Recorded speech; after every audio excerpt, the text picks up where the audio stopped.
ബബ്ബബ്ബബ്ബബ്ബ മലയാള സിനിമയിൽ ഇന്നൊരു സിനിമ വന്നിട്ടുണ്ട്. ദിലീപിൻ്റെ മോഹൻലാലിൻ്റെ മോഹൻലാലിൻ്റെ എന്ന് പറയണ്ട, മോഹൻലാൽ കുറഞ്ഞൊരു 10-15 മിനിറ്റുകളിൽ.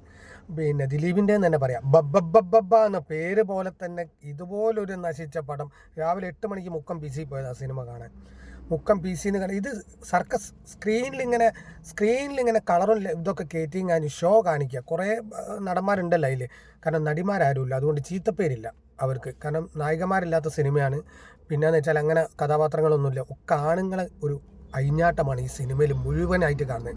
മോഹൻലാൽ വരുമ്പം OG മോഹൻലാൽ എന്നൊക്കെ എഴുതി വെച്ചേക്ക്. ആർക്കും ഒരു സംശയം വേണ്ടെന്ന് വിചാരിച്ചിട്ടായിരിക്കും ഒറിജിനൽ മോഹൻലാൽ എന്നുള്ള OG മോഹൻലാൽ എന്നൊക്കെ എഴുതി വെച്ചത്. ദിലീപിനെ കാണിക്കുമ്പോൾ OG ദിലീപ്, അതായത് ഒറിജിനലാണെന്ന് നമുക്ക് മനസ്സിലാക്കാൻ വേണ്ടിയിട്ട്. അതുകൂടി നമുക്ക് എഴുതി കാണിച്ചില്ലെങ്കിലും മനസ്സിലാവില്ലായിരുന്നു.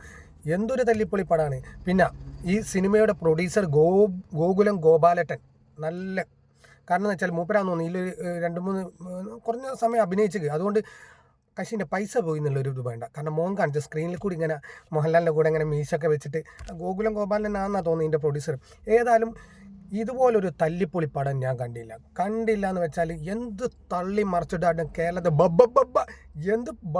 ഇത് കാണുന്ന ഒരു സർക്കസ് കാണാൻ പോകുന്നതാണ് നല്ലത്. സർക്കസ് തന്നെ എന്തൊക്കെയാണ് കാണിച്ചു കൂട്ടുന്നത്.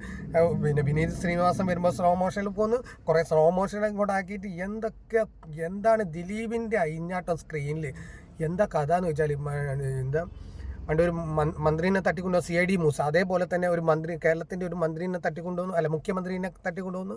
മുഖ്യമന്ത്രിനെ തട്ടിക്കൊണ്ടുപോയിട്ട് അതിൻ്റെ വേക്കിൽ ഇങ്ങനെ മോഹൻലാൽ പിന്നെ അവസാന നിമിഷം വരുന്നു. എന്താണ് ഈ സിനിമയിലുള്ളത്? ഇതിൻ്റെ സ്റ്റോറി പറഞ്ഞിട്ട് ഈ ഒരു പിന്നെ റിവ്യൂ ചെയ്യണമെങ്കിൽ ഇതിൽ ഒരു സ്റ്റോറി ഇല്ല. നല്ലൊരു കഥ. പിന്നെന്ന് വെച്ചാൽ പിന്നെ നായിക എന്ന് പറഞ്ഞാൽ അങ്ങനെ ഒരു ഞാൻ പറഞ്ഞില്ലേ, നായിക എന്ന് പറഞ്ഞൊരു സാധനം ഇതിൻ്റെ അകത്തില്ല. പിന്നെന്ന് വെച്ചാൽ ഒരു ഡാൻസ്, പിന്നെ മോഹൻലാലിൻ്റെ ഒരു തന്ത്രം, മുണ്ടൊക്കെ മടക്കി എടുത്തിട്ട് അവർ എല്ലാത്തിനും വേണ്ടിയിട്ട് ഒരു സിറ്റുവേഷൻ ഉണ്ടാക്കിയിട്ടുള്ളൊരു പടം.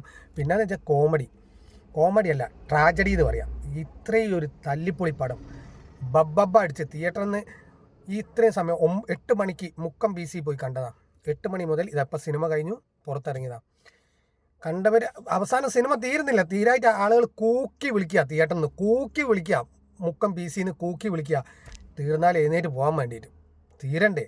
കാരണം രാവിലെ എല്ലാവരും നേരത്തെ എഴുന്നേറ്റ് 8 മണിയൊക്കെ ആയപ്പോൾ ഈ തണുപ്പത്ത് വന്നിട്ട് ഇതുപോലൊരു ബബ്ബബ്ബ അടിച്ച കേരളത്തിൽ ഇതുപോലൊരു തല്ലിപ്പൊളി ഒരു സിനിമ. ഒരു ദിലീപിൻ്റെ മാസ് ഡയലോഗുകളൊക്കെ ഉണ്ട്. തിരിച്ചുവരവ്, ഭയങ്കര തിരിച്ചുവരവിൻ്റെ കുറേ മറ്റേ രാമലീലയൊക്കെ ചെയ്ത പോലെയുള്ള ഒരു തിരിച്ചുവരവ്. ഏതായാലും ഇതുപോലൊരു തല്ലിപ്പൊളി പടം ഞാൻ കണ്ടില്ല. കാരണം എന്ന് വെച്ചാൽ പട്ടി ഷോ തിയേറ്ററിൽ സ്ക്രീനിൽ പട്ടി ഷോ, അതന്നെ, വേറെ ഒന്നുമില്ല. ഇതൊക്കെ ഒരു ഇതിൽ ഒന്നിലേക്ക് പോകുമ്പോൾ മോഹൻലാലിനെ കൂടെ കാണിക്കുമ്പോൾ OG മോഹൻലാൽ, OG ദിലീപ്, ഇത് എഴുതി വെച്ചെന്താണെന്ന് നമുക്ക് മനസ്സിലാവും. ഒറിജിനലാണ് ഇവരൊക്കെ. ഇനി ഈ സിനിമ കഴിഞ്ഞിട്ടുകൂടി എഴുതി വെക്കേണ്ടിയിരുന്നവർ OG മൂവി, ഒറിജിനൽ മൂവിന്ന്. എന്നാൽ നമുക്കിത് ഒറിജിനലാണെന്നും സിനിമയാണെന്ന് മനസ്സിലാക്കായിരുന്നു. ഏതായാലും പ്രൊഡ്യൂസർ ഗോപാലട്ടൻ എന്നാ ശരി, എല്ലാവർക്കും അടിപൊളി. ഈ സിനിമ കണ്ടിട്ട് നിങ്ങളുടെ അഭിപ്രായം താഴെ കമൻ്റായിട്ട് പറയേ വന്നോളൂ.